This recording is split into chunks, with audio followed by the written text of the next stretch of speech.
ഇൻഡോറായും ഹാങ്ങിങ് പ്ലാന്റായും ഔട്ട്ഡോറായും ഒക്കെ നമുക്ക് സെറ്റ് ചെയ്യാൻ പറ്റുന്ന നല്ല ക്യൂട്ടായിട്ടുള്ളൊരു പ്ലാന്റാണ് ഫിറ്റോണിയ. ഇതിൻ്റെ ലീവ്സിൽ മനുഷ്യ ശരീരത്തിൽ നെർവ്സ് ടൈപ്പ് ഡിസൈൻ ഉള്ളതുകൊണ്ട് ഇതിന് നെർവ് പ്ലാന്റ് എന്നും അറിയപ്പെടാറുണ്ട്. ഇതിൻ്റെ ഒറിജിന് സൗത്ത് അമേരിക്കയിലെ റെയിൻ ഫോറസ്റ്റുകളിലാണ്. അവിടെ വലിയ മരങ്ങളുടെ അടിയിലൊക്കെ വളരുന്ന ഒരു പ്ലാന്റാണ് ഫിറ്റോണിയ. ഇൻഡോറായൊക്കെ സെറ്റ് ചെയ്യുകയാണെന്നുണ്ടെങ്കിൽ വിൻഡോൻ്റെ ഒക്കെ സൈഡിൽ വെക്കുന്നതാണ് നല്ലത്. കാരണം ഇതിന് ഇൻഡയറക്റ്റ് സൺലൈറ്റ് ആവശ്യമാണ്. പുറത്ത് വെക്കുകയാണെന്നുണ്ടെങ്കിൽ ഡയറക്റ്റ് സൺലൈറ്റ് കിട്ടുന്ന ഏരിയയിൽ ഒരിക്കലും വെക്കരുത്. കാരണം ഇതിൻ്റെ ലീവ്സൊക്കെ നല്ല തിന്നാണ്. അപ്പോൾ ഡയറക്റ്റ് സൺലൈറ്റ് കൊണ്ടുണ്ടെങ്കിൽ ആ ഇലകളൊക്കെ പെട്ടെന്ന് കരിഞ്ഞു പോകാനും യെല്ലോയിഷ് ആവാനൊക്കെ ചാൻസ് ഉണ്ട്. ഇത് നന്നായി നനവ് ഇഷ്ടപ്പെടുന്ന ഒരു പ്ലാന്റ് ആയതുകൊണ്ട് തന്നെ ഡെയിലി വാട്ടർ ചെയ്യുന്നതാണ് നല്ലത്. പിന്നെ ഇതിന് കോമൺ ആയിട്ട് വരുന്ന പ്രോബ്ലംസ് എന്ന് പറയുമ്പോൾ ഫംഗൽ ഇൻഫെക്ഷനാണ്. കാരണം ഇത് നനവ് ഇഷ്ടപ്പെടുന്നൊരു പ്ലാന്റ് ആയതുകൊണ്ട് പെട്ടെന്ന് ഫംഗൽ ഇൻഫെക്ഷൻ ഉണ്ടാവാൻ സാധ്യതയുണ്ട്.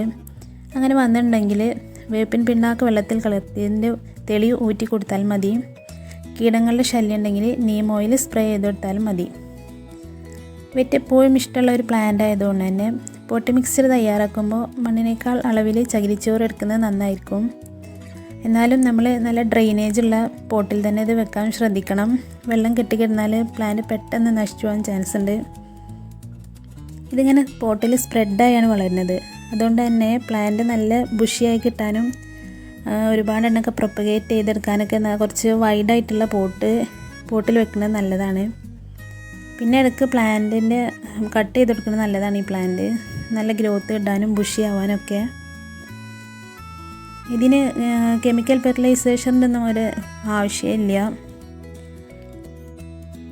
നോർമൽ ചാണകപ്പൊടി പോലുള്ള ജൈവവളങ്ങൾ ഇട്ട് കൊടുത്താലും മതി. അതിനൊരു 10-15 വെറൈറ്റീസൊക്കെ അവൈലബിളാണ്. ഈ ഒരു ടൈപ്പിന് തന്നെ കുറച്ച് വലിയ ലീഫുള്ള വെറൈറ്റി ഉണ്ട്. ഇത് ഇതിൻ്റെ മിനിയേച്ചർ വെറൈറ്റിയാണ്. ചില ടൈപ്പ് ഫിറ്റോണിയാസിൽ പൂവ് ഉണ്ടാവാറുണ്ട്. അങ്ങനെ പൂവ് വരികയാണെന്നുണ്ടെങ്കിൽ അത് പെട്ടെന്ന് തന്നെ കട്ട് ചെയ്തെടുക്കുന്നതാണ് നല്ലത്. ഈ ഒരു പ്ലാൻ എനിക്ക് തന്നുള്ളത് എൻ്റെ ഒരു കസിൻ സിസ്റ്ററാണ്. അവരിത് തന്നപ്പോൾ ഒരു കുഞ്ഞു പീസായിരുന്നു. ഇതെല്ലാം തന്നെ ഞാൻ അതിൽ നിന്നും പ്രൊപ്പഗേറ്റ് ചെയ്തെടുത്തിട്ടുള്ളതാണ്. ഇൻഡോറായൊക്കെ വെക്കുകയാണെന്നുണ്ടെങ്കിൽ ഒരു 2 days ഒക്കെ കൂടുമ്പോൾ വെള്ളം നനച്ചെടുത്താൽ മതി. മേൽമണ്ണ് ഡ്രൈ ആവാതെ നോക്കണം.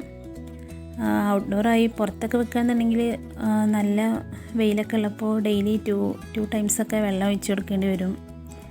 പിന്നെ ഇതിന് 2 type ഓഫ് പ്രൊപ്പഗേഷനാണുള്ളത്. ഒന്ന് സീഡ് പ്രൊപ്പഗേഷനാണ്. ഇപ്പോൾ ഈ മരത്തിന് സീഡൊന്നും ആയിട്ടില്ല. പിന്നുള്ളത് സ്റ്റെം പ്രൊപ്പഗേഷനാണ്. സ്റ്റെം പ്രൊപ്പഗേറ്റ് ചെയ്യാൻ നല്ല ഈസിയാണ്. ഇതിങ്ങനെ ബ്രാഞ്ചസായി വളരുന്നതുകൊണ്ട് നമുക്ക് വേഗം മനസ്സിലാവുന്നത് എങ്ങനെയാണ് കട്ട് ചെയ്യേണ്ടതെന്നൊക്കെ.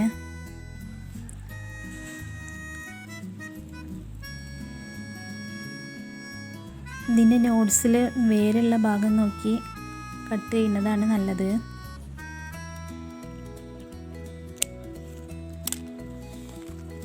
ഇത് കട്ട് ചെയ്ത് നമുക്ക് ഒരു പോട്ടിലേക്ക് മാറ്റാം. ഇതിനിപ്പോൾ ചെറുതായിട്ട് വേരുകളൊക്കെ ഉണ്ട്.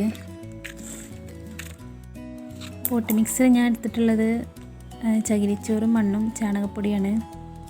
ചകിരിച്ചോറിൻ്റെ അളവ് കുറച്ച് കൂടുതൽ എടുക്കുന്നത് നല്ലതാണ്. അതെപ്പോഴും വെറ്റായിട്ടിരിക്കാൻ, എപ്പോഴും വെറ്റ്നെസ് ഇഷ്ടപ്പെടുന്ന ഒരു പ്ലാന്റ് ആണല്ലോ. അപ്പോൾ ഒരു മണ്ണിനേക്കാൾ കൂടുതൽ അളവിൽ ചകിരിച്ചോറ് എടുക്കുന്നത് നല്ലതാണ്.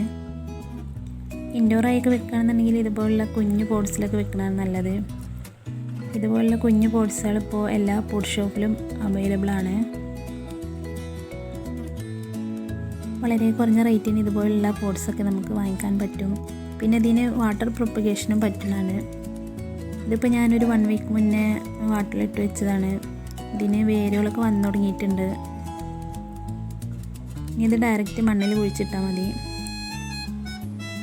വാട്ടറിൽ ഇതിന് ഗ്രോത്ത് കുറവായിരിക്കും. മണ്ണിൽ തന്നെ ഇതിന് ഗ്രോത്ത് കൂടുതൽ കിട്ടൽ.